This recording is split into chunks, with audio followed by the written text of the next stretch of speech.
trust. With expert analysis, sharp opinions, and sound presenters breaking it all down clearly, smartly, and straight to the point. Politics, business, security, health, society. Nothing escapes the spotlight. This is your head start into Nigeria's biggest stories of the day. From the Dailies, news that talks to you, only on Melody 107.7 FM, Lagos.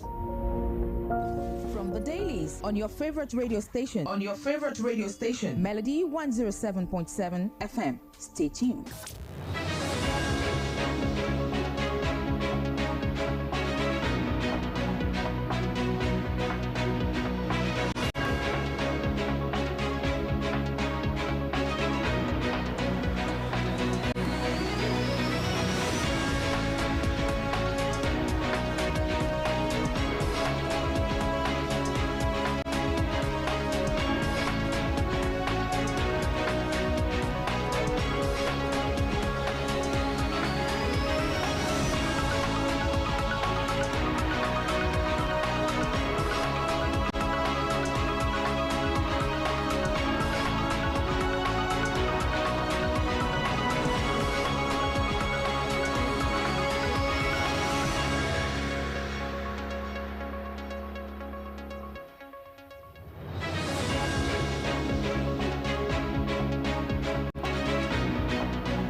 Alright, a pleasant morning to you all listeners and welcome to From the Dailies this morning, Tuesday, the 1st of July 2026. Happy new month to you all and welcome to today's edition. It's a rainy new month and welcome to your daily newspaper review on Melody 107.7 FM. Israel is my name and together we'll be looking at the major headlines making it around in today's newspapers, analyzing some of their impact and bringing you key insights.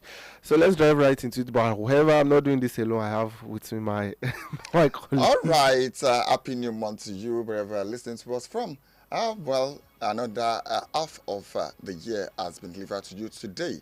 What have you done with the first half, the first 6 months? Time and tide waits for no man. So what you have to do quick, because tick says the clock tick. As I always say, please, whatever you are projected to do from the beginning of this year, review it at this point in time and see what you need to do, to achieve your aims. I am Matthew Oluwasegun Ijabiken. You can call me MOI for short. All right, let's get right to it. From my hand, I'll be going through stories from the Nigerian Tribune newspaper as well as the Punch newspaper. And from my end, I have the Nation as well as the Vanguard newspapers.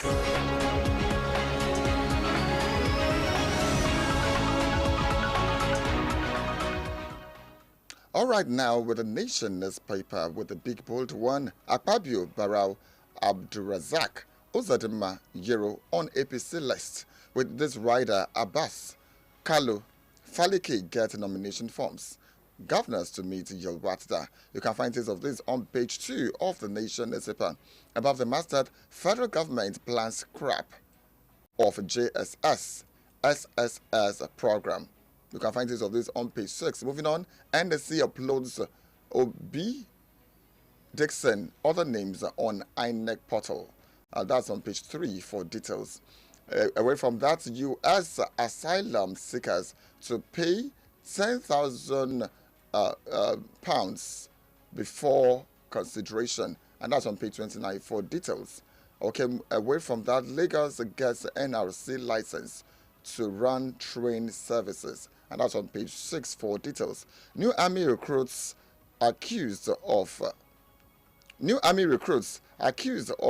assaulting female students during hostels invasion, and that's on page 26. All of this and more on the front page of the Nation newspaper this morning. All right, away from that, moving to the Nigerian Tribune newspaper this morning. Federal High Court issues new 2026 pre-election practice directions, repels 2022 rules. I mean to say, airfare in Nigeria rose by 20.86% in May, according to reports, and we are looking at the Nigerian Tribune newspaper.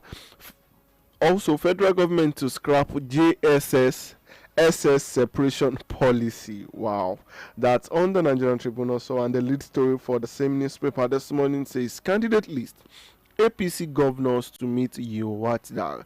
A number of write down under it. Let me take one. It says political parties begin upload to INEC portal, and you'll find the details of that story on page 2. Amotekun arrest father, 3 sons over kidnapping, rescues victims, and the writer says recover ransom in Ondo. That's on page 16, and still on page 16, gunmen kill 3, injure many as mining sites in Plateau. Lagos resident express frustration over reoccurring flood. This. Okay, let me finish the story first. Thousands march in South Africa to enforce June 30 anti-immigrant deadline. That's on page 30 of the Nigerian Tribune newspaper this morning. And on the health corner, I always like to take that climate change linked to rising childhood stunting across Africa. This is according to study. All of these stories across the pages of the Nigerian Tribune newspaper this morning. However, one of the stories I really want us to talk about is the reoccurring situation of the flood in Lagos. You can see videos of flood taking people's home, or flood taking, people. There was a warehouse that flood took all the property. It's obvious that the drainage system in Lagos is really, really not a standard one, causing it to flood. Even the place people look up to, even on the highland, oh, this is top notch. Once it is raining, they are rain coming into the house, you can't sleep in peace. Once you start thinking that rain is falling, you are in consideration of how will I survive today, how will the rain not enter this house today, and all of those things. These are things that the Lagos state government should look. How do we even solve this problem? And do not wait till when rain start falling before preparing for the raining season. They will say prepare for the dry season, gather rain for the rainy season. Start preparing for the rainy season. Even from the rainy day. Exactly, prepare for the rainy day. Not just when everywhere is flooded. That's when we now see caterpillars coming out, start doing all of those things. Well, I'm glad you mentioned that on the island, because I was going to ask you that. Can you be specific about what areas? You see, the island, it is lower than the sea level on the island. So they need extraordinary drainage system there. So, but if you go there, you see that some streets do not have gutters, and for those who have, they have narrow ones. So they actually require that those areas should be wider in terms of drainage system. Then what is Lasbika also doing? I mean, is it a responsibility to also ensure that at also level, if you are building on the island, there should be some modalities or regulations for buildings there, and for those ones that are likely to be submerged, or should I say that are likely not to survive, the flood that is coming. They should also have given them some alerts, and what they should do. Maybe they should evacuate the area before rainy season and all that. Do you get? So these are the things, and I'm glad you also mentioned that this preparation should have happened before because of course there should have been some forecasts about how flood will. How it will be rainy this year. So they should have prepared ahead of that. Forecast will come when the raining, maybe a few days or a day. But I think once it's dry season, one of the things to look at is now where are the affected areas. Draft out a plan to make sure that it is solved. Upon next time when we are coming into a rainy season, we should not be experiencing some of these. In some cases, and all of those things. There are usually forecasts ahead of the year. That's okay. This is how it will be. Yes, the rains are going to be torrential this year. It will not be in details, but then you can tell that the rain will be like. So they should have prepared ahead, prepare for the rainy day. Anyway, now let me take my stories from the Vanguard newspaper. Okay, Vanguard newspaper, the major story here: Lagos underwater, floods sack homes, paralyzed commuters, commerce, and that's on page 10 for details. Outrage over Rami personnel's assault on Uniosun students, and that's on page 30 for details. Borno school attack, 37 children still missing, and that's related to parents. U.S. Supreme Court blocks Trump's bid to end birthright citizenship. That's on page 8 for details. And above the masthead, discuss an expose on Albert Macaulay, the first Nigerian nationalist, and that's related to Brode Judge. That's on page 14 for details. Evacuated Nigerians, federal government to seek compensation from South Africa for abandoned properties. That's on page 5 for details. Finance Minister defends the federal government's borrowing, 6 commercial dispute tribunal. That's on page 19 for details. Let me take this one also. 79,323 killed. 34,773 abducted in 6 years. That's what to report. All of this on the front page of the Vanguard newspapers. Away from that, shifting again to the Punch newspaper. This morning, Borno abduction. Parent list 36 missing children as youth protest. That's on page 7 of the Punch newspaper this morning. NDC uploads Obi Dixon as INEC restore portal access. BOT6 INEC recognition for Turaki PDP. Federal government to scrap GSS and SS structure over 20 M dropout. That's 20 million dropout. And on xenophobia, that's the lead story for the Punch newspaper this morning. Nigerian embassy packed 269 return as South Africa protest rises. Quite a number of riders under hit. This one says fear. Hunger as Nigerians take shelter in embassy and churches, and the rest you'll find on page that's on page 2 of the Punch newspaper this morning. Discuss an 88 let me take that again. Discuss an 801 billion naira despite persistent blackout. That's on page 22. Marketers reject for pricing, curbs threat and shut down on page 21. Still on the Punch newspaper this morning. I never rubber stamped foreign loan as Senate president. That is credited to Sarah Key on page 18 of the Punch newspaper. Away from that, flood waters, as we discussed this morning, submerged home disrupt power supply in Lagos. Finally, from the Punch newspaper, 79,323 killed, 34,773 abducted in Nigeria in 6 years. This is according to report, and that is sad if you can list out as much as this of being killed as because of terrorism, and then some being abducted by this. Well, all of these stories you'll find across the pages of the Punch newspaper this morning. Well, don't forget that we're live on Facebook at Melody 07.7. Also, we'll be taking details of the stories now, and if you need to call in to share your contribution on any of the stories that resonate with you, the studio line is 0906 201 1077, 0906 201 1077, or 0704 800 1077. We'll take this breather, not at this time out from the Dailies continue.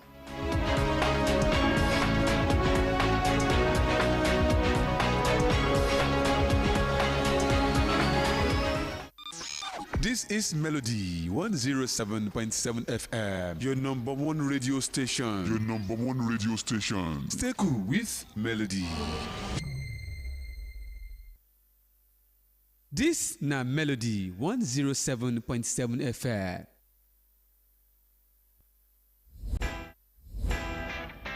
There, do you know that advertising helps to reach out to potential clients or customers, makes you visible to the globe, helps increase sales and creates massive awareness on what you do, thereby increasing your profits or giving ideal results? And Melody 107.7 FM is calling out to brands, companies, institutions, organizations, businessmen and women to complete adverts with us for visibility and recognition. Melody 107.7 FM is located at number 6 Melody House, Akintoye Street, BRT Bus Stop, Iyanopaja, Lagos. Visit us on all social media platforms at Melody FM 1077 or email us at melody1077fm@gmail.com, or call our marketing department on 08095111077, 08095111077. Stay cool with Melody.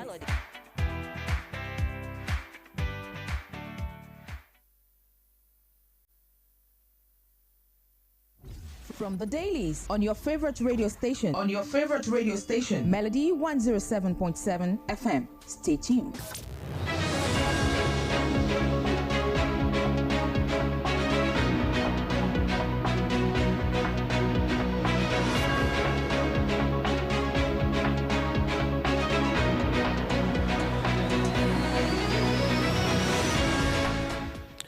You're welcome back to from the Dailies right here on Melody 107.7 FM. Yanopaja, the heartbeat of Lagos. We've taken some of the headlines across various legitimate newspapers this morning. It's time to go into the details of the story. Just before we get right into that, do not forget you can join us live on Facebook at Melody 1077, or you can call into the studio line anytime you have a story that resonates, you want to make your contribution into. You can call into 0906 201 1077, 0906 201 1077, or you can dial 0704 800 1077, 0704 800 1077. All right, let me start with this story from the Punch newspaper saying World Bank to stop lending to China by 2030. The World Bank will phase out its lending to China by 2031, according to the organization's new country partnership framework. A source familiar with the matter told AFP on Tuesday. The source confirmed an earlier report of the development by the Financial Times. China has made significant development advance over the past several decades, progress that the World Bank and others have supported, said a World Bank official familiar with the matter, speaking on condition of anonymity. Now, we are reaching a new phase of our relationship reflecting that reality. World Bank lending to China, and the world's second largest economy, has steadily declined in recent years as the Asian giant saw explosive growth and a reduction in poverty indicators. World Bank to stop lending to China by 2031. You find that in details on the Punch newspaper this morning. And now on the Nation newspaper with the headline, Oyedele calls for special tribunal for commercial cases. All right, Minister of Finance and Coordinating Minister of the Economy, Taiwo Oyedele, yesterday called for the establishment of a special tribunal to adjudicate on commercial disputes. The move is part of measures to reinforce the investors' confidence in the Nigeria's economy. He said a special commercial dispute resolution tribunal would help to fast-track resolution of business disputes, thus removing one of the biggest obstacles to investments in Nigeria. According to him, delays in resolving commercial disputes remain one of the biggest obstacles to invest in the country, with cases currently taking an average of 15 years to progress through the High Court, Court of Appeal, and the Supreme Court. He pointed out that faster justice delivery is critical to attracting long-term investment and deepening Nigeria's capital market. You can find details of this. Oyedele calls for special tribunal for commercial cases on the Nation newspaper this morning. Back to the Punch newspaper this morning. Wabara Board of Trustees seek INEC recognition for Turaki PDP. A federal high court in Abuja has fixed July 7 for the hearing of all pending applications and the substantive suits filed by the Board of Trustees of the People's Democratic Party, led by former Senate President Adolphus Wabara, seeking to compel the Independent National Electoral Commission to recognize the Kabir Turaki-led interim National Working Committee of the party. Justice Salim Ibrahim fixed the date on Tuesday after the parties agreed to file and exchange all outstanding processes before the next adjourned date. The judge directed all parties to file and serve their processes on or before July 6 and warned that no further delay would be entertained when the matter comes. On June 19, ordered an accelerated hearing of the suit after counsel of the plaintiff, Chief Godi Uche, that's his son, argued that the case was time sensitive in view of INEC's timetable of the 2027 general election. Wabara Board of Trustees seek INEC recognition for Turaki PDP. You find that on the Punch newspaper this morning. And now, still on the Nation newspaper, Akume pushes stronger fiscal oversight to deepen transparency, accountability. Secretary to the Government of the Federation, SGF, Senator George Akume, has called for stronger collaboration among Nigeria's fiscal and oversight institutions to deepen transparency, accountability, and prudent public financial management in line with President Bola Ahmed Tinubu's Renewed Hope agenda. Akume made the call on yesterday in Abuja while receiving the management of the Fiscal Responsibility Commission, FRC, led by its acting executive chairman and chief executive officer, Barrister Charles Chukwuemeka Abana.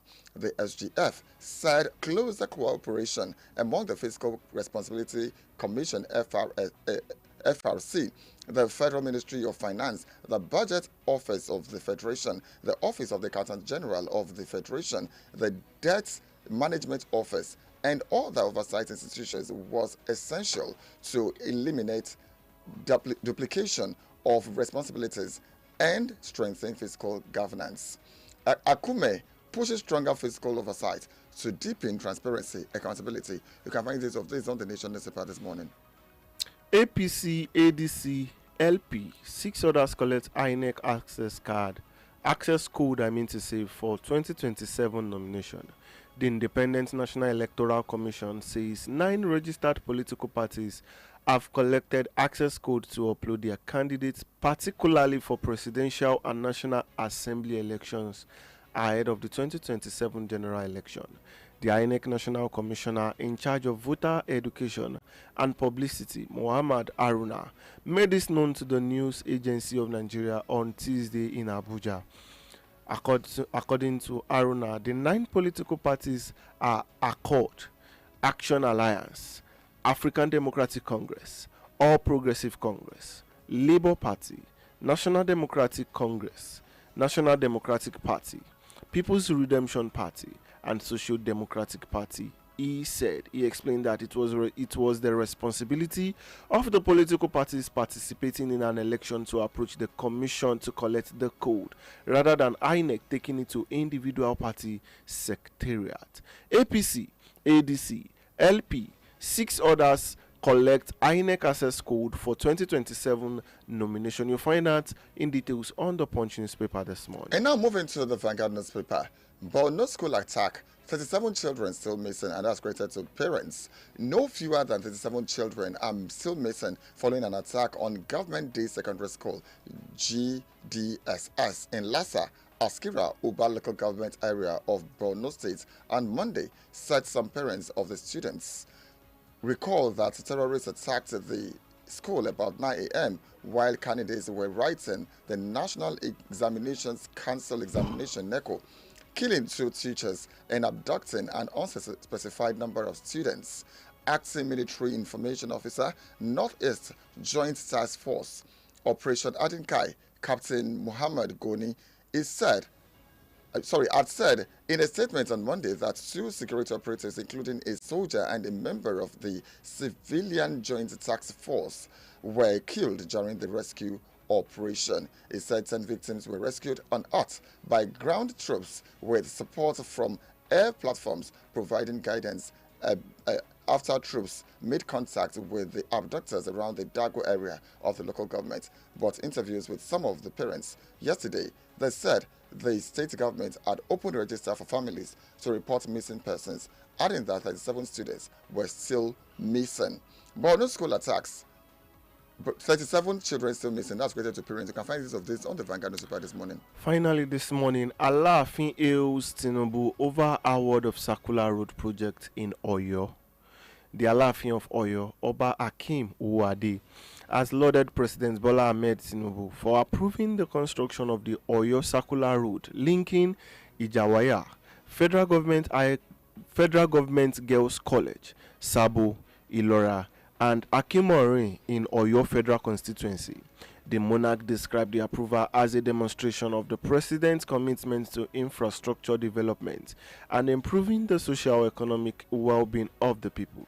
In a statement issued on Tuesday by Director of Media and Publicity, Bode Durojaye, the Alaafin recalled that during his recent visit to President Tinubu at his Bodilon residence in Ikoyi, Lagos, he emphasized the urgent need for critical infrastructure to improve economic activities and the quality of life in Oyo metropolis. Back to the headline, Alaafin hails Tinubu over award of Circular Road project in Oyo. For the details of that story, you will refer to the Nigerian Tribune newspaper this morning. Well, let me see if I can take this one lastly on the Vanguard newspaper. Federal government seeks local production of mobile phones.